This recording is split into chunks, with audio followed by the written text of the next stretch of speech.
Hey guys, this is Wrestling KK and बहुत कुछ हुआ आज स्मैकडाउन में। बहुत कुछ हुआ और हमारे the original tribal chief Roman Reigns का रिटर्न हुआ। कोडी के लिए एक न्यू ओपोनेंट मिला है बैश इन द बर्लिन के लिए, और दो तीन नंबर वन कंटेनर्स मैचेस भी हुए। सब हम डिस्कस करेंगे इस वीडियो में। उससे पहले चैनल में अगर नए हो तो सब्सक्राइब करो, और वीडियो पसंद है तो लाइक करो एंड शेयर भी करो, क्योंकि मैं ऐसे वीडियोस लाते ही रहता हूँ। शुरुआत से शुरू करते हैं।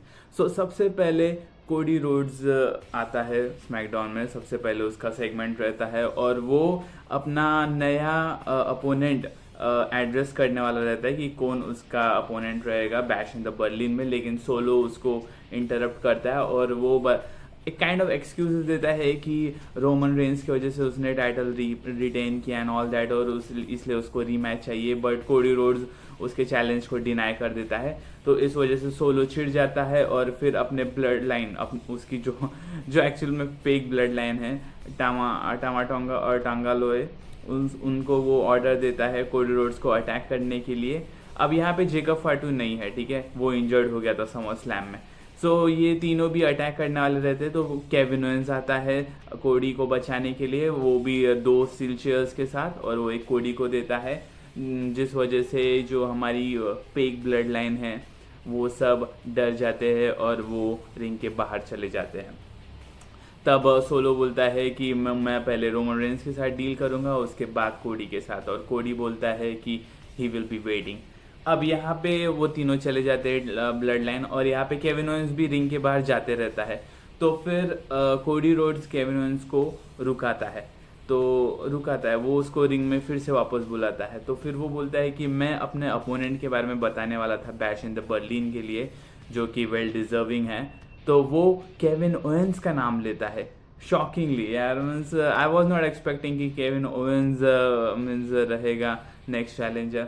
पर केविन ओवेंस डिनाई कर देता है कि उसको कोडी के साथ फाइट नहीं कर रहा है, क्योंकि नहीं करना है, क्योंकि वो उसको लगता है कि वो डिजर्विंग नहीं है। मीन्स ये फर्स्ट टाइम हुआ यार कि अगर मतलब चैंपियन चैलेंज कर रहा है कोई चैलेंजर को और चैलेंजर डिनाई कर रहा है। ये तो मेरा फर्स्ट टाइम हुआ, और वो भी केविन ओवेंस डिनाई कर रहा है। He is a prize fighter, और कोडी रोड्स भी बोलता है ऐसा कि वो केविन ओवेंस को कि he is a prize fighter, but Kevin Owens deny कर देता है। फिर उसके बाद कोडी रोड्स बोलता है कि मैंने एक एल्डर्स से बात करूंगा रिगार्डिंग द चैंपियनशिप मैच। अब इसके बाद होता है the number one contenders match for the WWE tag team championship, जो कि है a town down under versus street profits. अब मैच बहुत ही एंटरटेनिंग थी, मुझे मज़ा आया मैच में। अब रिजल्ट की बात करें तो फिर स्ट्रीट प्रॉफिट्स जीत गई ये मैच। उसके बाद हमें एक बैक स्टेज सेगमेंट दिखाते हैं जिसमें कोडी रोड्स निक एल्डर्स के साथ बात करते रहता है। तब केविन ओवेंस इनको इंटरप्ट करता है और बोलता है कि वो डिजर्विंग नहीं है। तो फिर निक एल्डर्स बोलता है कि अगर केविन ओवेंस नहीं खेलना चाहता है तो फिर वो रोमन रेंस से बात करेगा WWE चैंपियनशिप मैच के लिए बैश इन द बर्लिन में। जिस वजह से केविन ओवेंस ट्रिगर हो जाता है कि रोमन रेंस क्यों, रोमन रेंस ने क्या, वो डिजर्व ही नहीं करता है, वो चैंपियनशिप मैच डिजर्व ही नहीं करता है। क्योंकि इतने साल उसने 3-4 साल उसने टाइटल रखा अपने पास, जिस वजह से उसको मैच मिलेंगी, रीमैच मिलेंगे। वो बोलता है कि उससे ज़्यादा डिजर्विंग मैं हूँ, उससे ज़्यादा डिजर्विंग मतलब स्मैकडाउन के लॉकर रूम के बाकी के रेसलर्स है। तो जिस वजह से निक एल्डर्स फिर बोलता है कि अगर तुम ऐसा चाहते हो तो ठीक है, फिर तुम्हारी मैच होंगी। केविन ओवेंस को बोलता है कि केविन ओवेंस की मैच होंगी कोडी रोड्स के साथ बैश इन द बर्लिन में। और फिर थोड़ा केविन ओवेंस शांत होता है और फिर सोचता है कि ठीक है, bash in the Berlin, okay it's fine. तो ऑफिशियल हो चुका है, Cody Rhodes versus Kevin Owens की मैच होगी बैश इन द बर्लिन में for the undisputed WWE championship. अब नेक्स्ट एक बैक स्टेज सेगमेंट रहता है जिसमें टिफनी स्ट्रैटन तैयारी करते रहती है नाया जैक्स के वो टाइटल विन सेलिब्रेशन की। उसमें फिर चेल्सी ग्रीन और पाइपर निवन इंटरप्ट करते हैं टिफनी को, और फिर उनका जो सेगमेंट था वो अच्छा लगा मुझे, ठीक है। उसमें वो ब्लेम करती है टिफनी को कि वो कैश इन करने वाली रहती है और वो आगे जाके भी कैश इन करेंगी नाया जैक्स के ऊपर, जो कि वो डिनाई कर देती है। अब नेक्स्ट मैच रहती है Jade Cargill versus Elba fire. Means ये तो फिलर मैच थी यार, जिसमें वो जेड कारगिल ऑब्वियसली जीतने वाली है। जीत जाती है। फिर उसके बाद ब्लेयर डेवनफोर्ट आती है उनकी हेल्प करने के लिए, एल्बा फायर की टीम की। और फिर नियोमी आती है इनकी हेल्प करने के लिए, जेड कारगिल और बियांका बिलर की। और फिर उसके बाद हमें मिलता है LA नाइट का प्रोमो। अब LA नाइट यहाँ पे लोगन पॉल की बहुत उड़ाता है, बहुत उड़ाता है कि उसने होम टाउन में हराया, ऐसा ऐसा किया। और वो बोलता है कि बहुत साल मतलब कुछ एक दो साल पहले मैंने स्टेटमेंट दिया था कि मैं चैम्पियन रहूँगा, बनूंगा WWE में, और यही हुआ। और उसके बाद वो बोलता है कि मेरे पास इस मेजॉरिटी टाइम ये टाइटल रहेगा और कोई भी चैलेंजर मुझसे टाइटल नहीं ले सकता। उसके बाद सैंटोस उसको इंटरप्ट करता है और सैंटोस फिर उसी के कैच फ्रेज में बोलता है कि वो next United States championship champion रहेगा। लेकिन LA नाइट उसकी उड़ा देता है जैसे उसने लोगन पॉल की उड़ाई।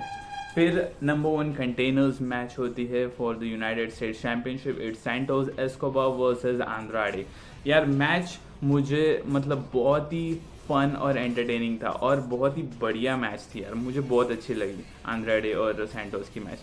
लेकिन इंटरफेरेंस बहुत था इस मैच में, जैसे कि उसके जो बाकी के क्रू मेंबर्स है लिगेडो डेल फैंटास्मा के, वो हुम्बर्टो कोरिलियो और एंजेला गार्जा वो बचाते इसको सैंटोस को। लेकिन बैरॉन कॉर्बिन और अपोलो क्रूज आते हैं और उन दोनों को फिर मैच के इक्वेशन से हटा देते हैं। तो यहाँ पे आंड्राडे के चांस थे जीतने के, लेकिन तब कार्मेलो हेइज इंटरप्ट करता है आंड्राडे को, जिस वजह से रोल अप से सैंटोस एस्कोबार जीत जाता है। मैं सोच रहा था कि यार ट्रिपल थ्रेट मैच होनी चाहिए थी, United States championship, Santos Escobar, Andrade और LA नाइट।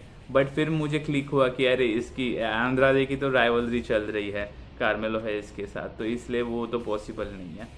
सो फिर मैच होता है एक और बार WWE tag team championship number 1 contender match, DIY versus pretty deadly, जिसमें it was a pretty fun match जो DIY जीत जाती है।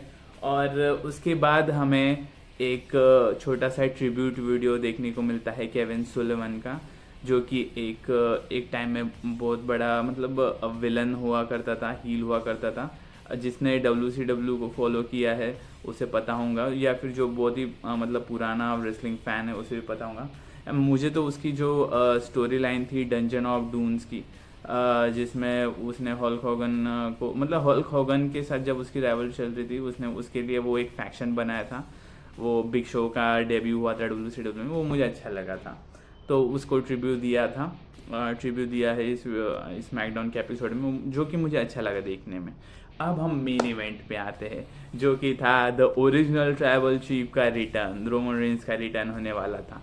बट सोलो सिकोआ अपने ब्लड लाइन के साथ आता है रिंग में, और वो काइंड ऑफ यार मतलब ऐसा बोलता है कि वो ओरिजिनल ट्राइबल चीफ है, और वो रोमन रेंस को चैलेंज करता है कि अगर वो उसको वो जो हार जैसा रहता है वो चाहिए तो वो आके ले सकता है। तो फिर आता है Roman Reigns and the crowd has erupted.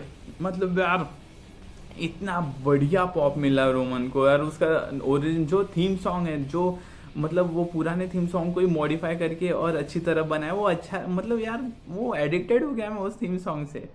और फिर यहाँ पे रोमन रेंस की एंट्री होती है, फिर टामाटोंगा और टोंगोलो उसके ऊपर अटैक करते हैं, लेकिन रोमन रेंस इजीली उनको मारता है स्टील स्टेप की मदद से। फिर रिंग में सिर्फ सोलो रहता है, और फिर सोलो और रोमन की मैच मतलब काइंड ऑफ एक मिनी मैच होती है, जिसमें रोमन रेंस सुपरमैन पंच देता है और फिर से स्पीयर देने जाता है, लेकिन वो भाग जाता है। फिर उसके बाद वो हार रिंग में ही रहता है, रोमन उसको उठाने जाता है, तो टामाटोंगा और टोंगोला फिर से अटैक करते हैं। इस बार सोलो अंदर नहीं आता है। फिर उसके बाद रोमन रेंस दोनों को भी सुपरमैन पंच देता है, और फिर टोंगोलो को पहले स्पीयर देता है, और फिर टामाटोंगा को बैरिकेड पे स्पीयर देता है, जिस वजह से हमारा शो यहाँ पे होता है एंड। अब मुझे लग रहा है कि बैश इन द बर्लिन में होंगी Roman Reigns versus solo Sikoa, जिसमें शायद मुझे लग रहा है कि सोलो जीतेगा। ठीक है, मुझे लग रहा है सोलो जीतेंगे, ओके, क्योंकि जेकब फाटू का रिटर्न हो सकता है उस मैच में। अब जेकब फाटू इंजर्ड हो गया, इसलिए वो मतलब अब पता नहीं उसकी इंजरी के बारे में कुछ उतना अपडेट दिया नहीं है। So this was SmackDown review अब ऐसे वीडियोस आते रहेंगे। सो हम मिलेंगे नेक्स्ट वीडियो में। सो तब तक के लिए as always stay tune, bye.